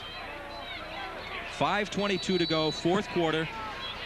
There's an odd situation there where Duchot fumbles the ball, and the ball went out at the 1. That's where they get the ball, even though he went out at about the 4 or 5, but he fumbled the ball forward. It went out at the 1, and that's where they get the ball. Touchdown for Steve Williams to the left side. Touchdown number 2 on the night for Amherst.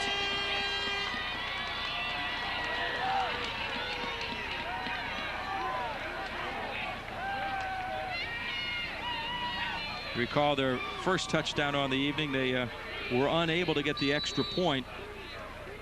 But what was even more startling in that situation was they trailed by 3 touchdowns. They got the score to come within 2, and then Chardon struck quickly to go up by 3 touchdowns. So it's been very difficult getting close to the Chardon Hilltoppers tonight. It's 42-12.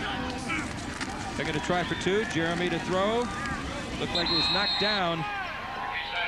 Good job defensively by the Chardon Hilltoppers. That was number 38, Nick Goshi. He, of course, one of the linebackers. Take another look at the touchdown run of Steve Williams here. This goes off the left side. Good blocking up front. There's really both of these offensive lines have played tremendous games. It's been good blocking all night long. Big plays simply have been the difference. Steve Williams with 10 carries for just 16 yards tonight. The big runner, of course, for Amherst has been Chris Slack, 16 carries, 107 yards, his longest being that 39-yard jaunt. And Ricky Schneider suffering through a tough night, 6 out of 18, 109 yards, intercepted 3 times.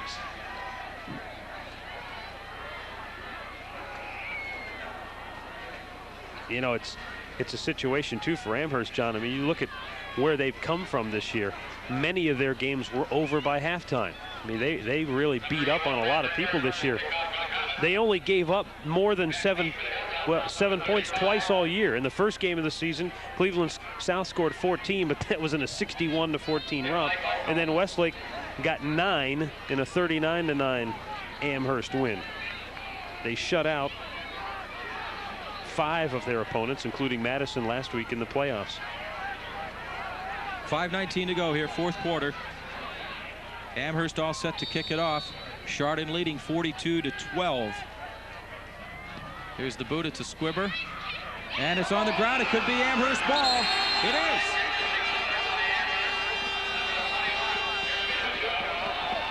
So Ricky Schneider getting another chance to get back out offensively for the Comets. They're going to need a quick strike situation. Chardon's put the ball on the ground 3 times tonight, and they've lost it all 3 times. Well, that's a situation there where you really can't count that a fumble, because I don't think they ever really had possession. Looked like the ball just kind of ricocheted around, and the Comets came up with it. Gave the ball to Tony Mazza up the middle. They have the ball in the midfield situation for them. Their nose man was there defensively for the Chardon Hilltoppers. We're under 5 minutes to go. And Ricky Schneider coming in with the play. along with Jeremy Edwards, 43, as Radman comes out, and the clock continues to tick down towards the end of this game. Bergen defensively on Anderson, split down low towards our side, and that is Jeremy Duchot. He's the man in motion. Ricky Schneider to throw, little pressure to the left side, and almost intercepted by 32 Eric Montgomery, intended for Jeremy Duchot, and incomplete. So Schneider continues to get flustered offensively, 6 of 19 for 109 yards as we look at it one more time. Pretty good throw. Duchot's open. Montgomery closing just at the last second. And he wasn't just trying to knock that down. He was going for an interception there, unable to pull it in. 4:23 to go here in the football game, and Chardon with the huge 30-point lead, 42-12 over Amherst.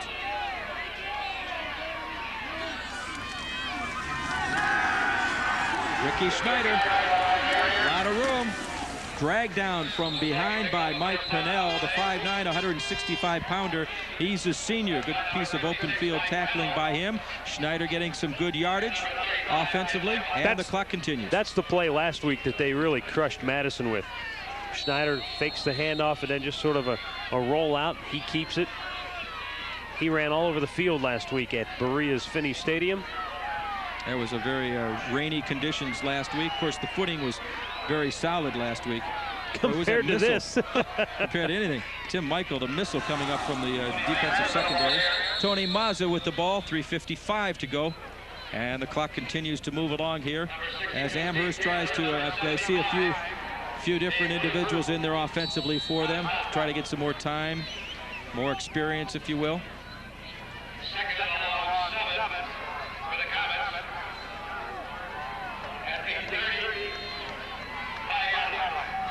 And it's Anderson right by the time marker, if you will. Bergen's watching him. Schneider wants to throw. Looks, throws, over the middle. It's caught by Duchot. And the ball's on the ground. They're giving it to Chardon? Yes, they are. Face full of snow. Nick Goshi's going to recover it. Well, it was a nice pass and a nice catch by Duchot. Perfect shot right down the middle of the field, gathers it in. But yes, excellent call by the official. He was just tomahawked from behind, and the ball popping loose. I think it was Eric Montgomery, yes it was, that caused the fumble, and Goshi recovers it. Chardon taking over and having a difficult time even coming away from center. It was the quarterback in as the sub, obviously, for the starting QB, and this is Pete McDonald. He is a 5'8", 150-pound junior.